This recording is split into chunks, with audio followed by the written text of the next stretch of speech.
तो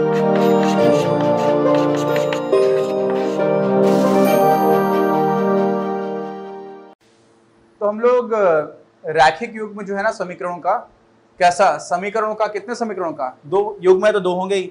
उनकी जो पहली एक्सरसाइज है ग्राफी विधि से इसमें अपने को हल करना है, वो कर लेते हैं। तो पहले सवाल में बोला जा रहा है कि कक्षा 10 के 10 विद्यार्थी थे। कितने थे? कक्षा 10 के 10 ही विद्यार्थी थे और लड़कियों की संख्या लड़कों से 4 ज्यादा थी। तो पहली बात तो मान लो कि लड़कों की संख्या x है, लड़कियों की संख्या मान ली y है। ठीक, दोनों मिला के कितने हो गए? 10। और साथ में बताया गया आपको कि लड़कियों की संख्या हमने क्या मानी है? y क्या है? लड़कियों की संख्या। x क्या है? लड़कों की संख्या। तो हमने मान लिया कि y जो है अगर लड़कियों की संख्या है तो वो x धन 4 भी दे रखा है। लड़कियों की संख्या जो है वो ज्यादा है ना? लड़कों की ज्यादा है, लड़कियों की ज्यादा है, पता नहीं यार, मैं देख लेता हूं एक बार।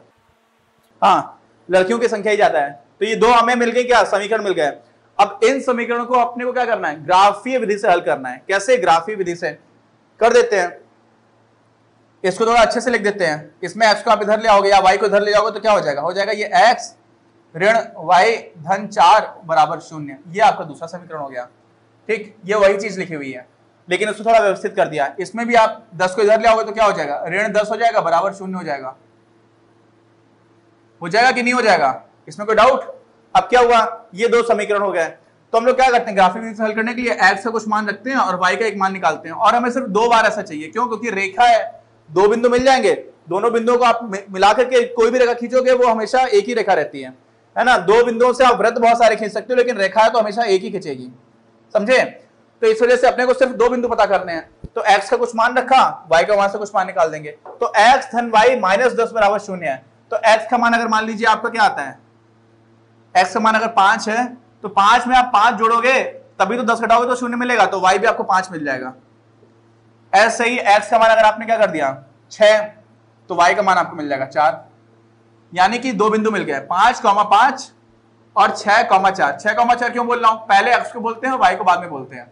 ठीक, अब क्या हो गया? और वो भी तब जब हम लोग x अक्ष को ऐसा बना दें। कैसा? क्षैतिज हमारा x अक्ष हो और y अक्ष ऐसा हो।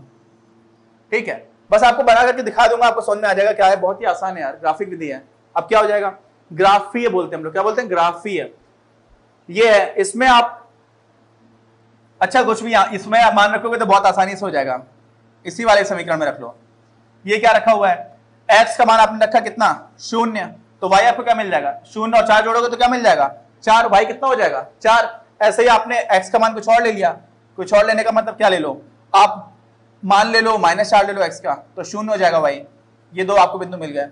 अब इन्हीं को ग्राफ पे प्लॉट कर देंगे। बहुत ही आसान है यार। ऐसे हमेशा इस तरह के प्रश्नों में सबसे बड़ा जो चैलेंज होता है ना, सबसे बड़ी समस्या वो यही होती है कि नींद ना आ जाए, क्योंकि और कुछ है ही नहीं। इससे आसान क्या हो सकता है? बताइए, आप ही बताइए, है ना? अब क्या है?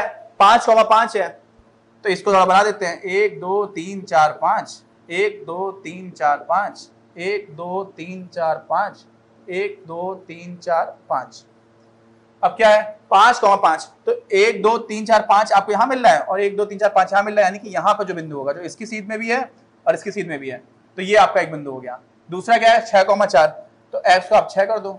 6 यहां पर हो गया x। 6,4 यहां पे मिल रहा है। फिर से मेरी खराब ड्राइंग को क्रिटिसाइज ज्यादा मत करना, मेरी ड्राइंग अच्छी नहीं है। फिर क्या हो जाएगा? 0 और 4।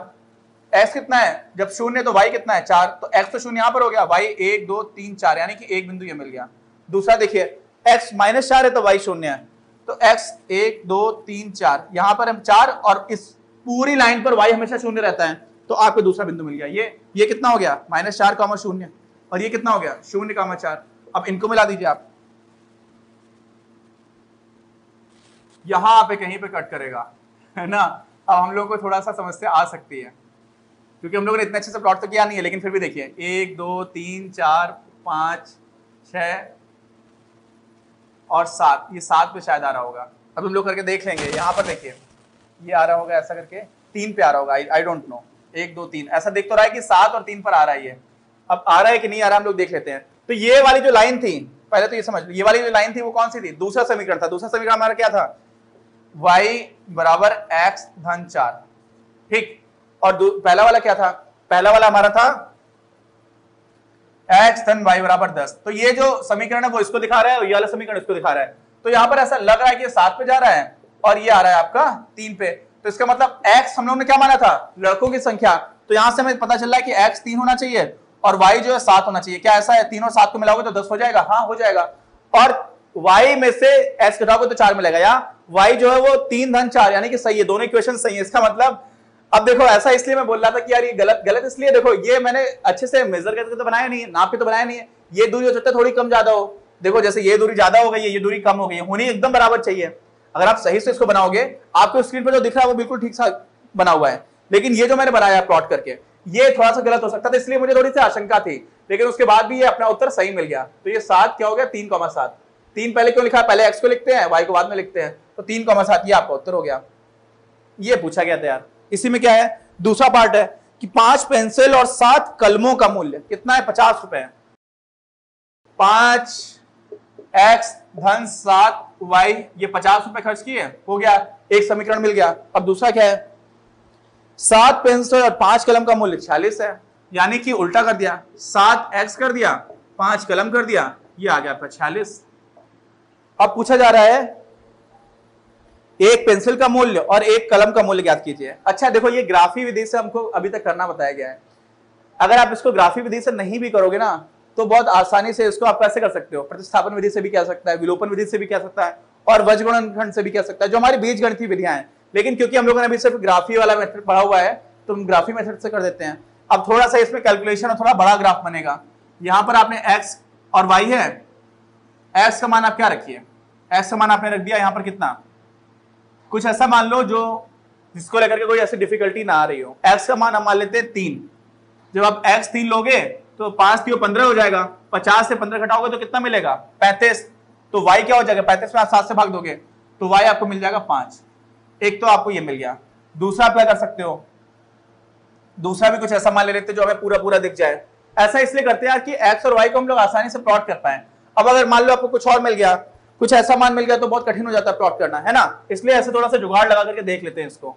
5 3 15 था, अब दूसरा 7 की पहाड़े में क्या आता है, 21 आता है, तो 5 से तो सीधा सीधा जाएगा नहीं, 21 है, 35 वाला ही बन रहा था, और तो कुछ ऐसा बन नहीं रहा है। ठीक है, इसको प्लॉट करेंगे, इससे प्लॉट करने में मेहनत आएगी, लेकिन ठीक है कर देते हैं हम।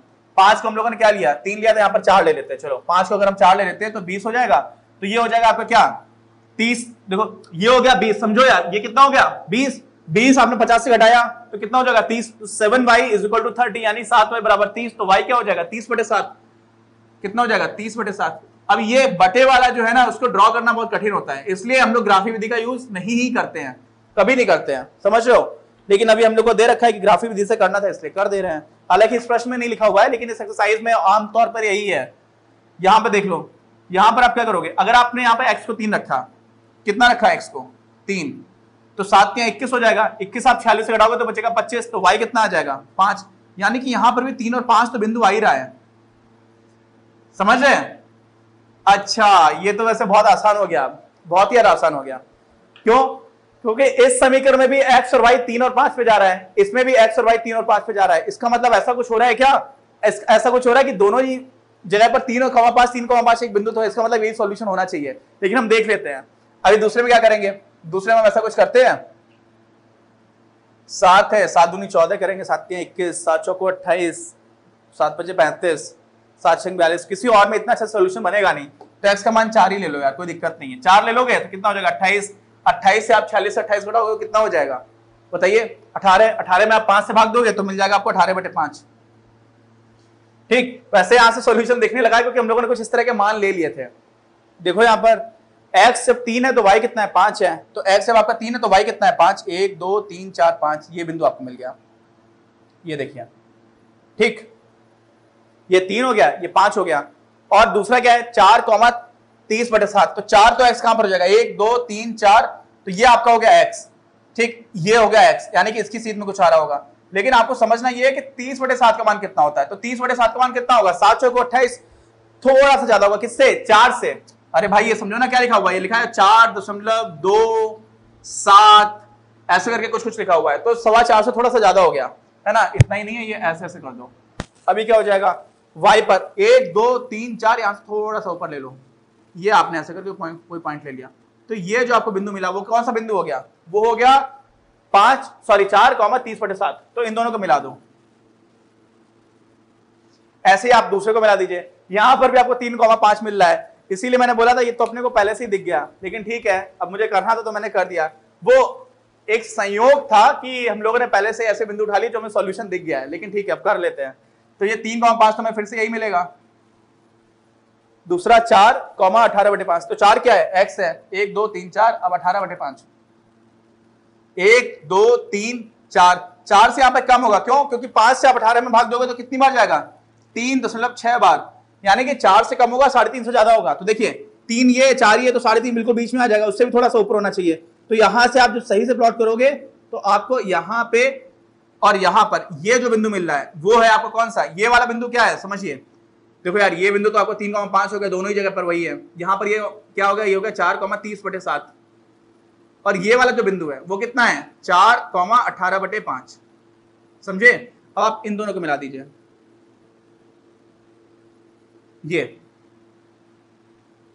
ये जो लाइन जा रही है वो कहां पे कट कर रही है? 3,5 पे। तो इसका सॉल्यूशन 3 और 5 हो ही जाएगा, पहले से ही दिख गया है ना, क्योंकि हम लोगों ने ऐसे बिंदु ही ले लिए थे जहां पर दोनों में पहले से दिख रहा था x 3 यहां पर है, y 5 है, यहां पर भी 3 है 5 है, तो दिख रहा है कि यार यही सॉल्यूशन होगा, लेकिन हम लोगों ने बना करके देख लिया। ठीक, अब इसका एक बार अच्छा संतुष्टि कर लेते कि यही है कि नहीं है। ये इसके थोड़ा ठीक ना चले तो मुझे बताना है। ग्रीन है, कितना निकला है? 3 और 5। तो देखो यहां पर अगर x को 3 रखो और y को 5 रखो, x को 3 रखोगे तो क्या मिलेगा? 15 मिल जाएगा, और y को 5 रखोगे तो क्या मिल जाएगा? 35 मिल जाएगा। इन दोनों को जोड़ दोगे तो 50 आ रहा है कि नहीं आ रहा है? आ रहा है। इसका मतलब यहां पर समीकरण को संतुष्ट कर रहा है। दूसरे में देख लो, यहाँ पे 7x धन 5y है, 7 में आप 3 से गुणा करोगे, 5 में आप इससे 5 से गुणा करोगे तो क्या हो जाएगा? 7 या 21 धन 25, तो 46 मिल रहा है। क्या मिल रहा है? यहाँ पर भी 46 है। इसका मतलब दोनों समीकरणों को संतुष्ट कर रहा है। बहुत ही आसान प्रश्न था यार, इसको हम लोगों को ग्राफिक विधि से नहीं करते तो चुटकियों में हो जाता, और हम लोगों ने लकीली ऐसा भाग्य था कि वही पॉइंट उठा लिए जो उसका सॉल्यूशन मिला था, तो हमें पहले से समझ आ गया था। इसी एक्सरसाइज से दूसरा क्वेश्चन हम लोग स्टार्ट करते हैं अगले वीडियो में। अपनी क्लास का उद्देश्य आप सभी के लिए आप ही की भाषा में गुणवत्तापूर्ण शिक्षा उपलब्ध कराना है। कक्षा 12 तक के सभी प्रमुख विषयों पर हम वीडियोस बना रहे हैं, और कुछ विषयों पर वीडियोस आपके अपने चैनल अपनी क्लास की ही अन्य प्लेलिस्ट पर अपलोड भी हो चुके हैं। ज्ञान के प्रकाश से देश को सशक्त बनाने के हमारे इस प्रयास में इस चैनल को सब्सक्राइब करके और लोगों के साथ शेयर करके अपना बहुमूल्य योगदान जरूर दें। पढ़ेगा इंडिया तो बढ़ेगा इंडिया।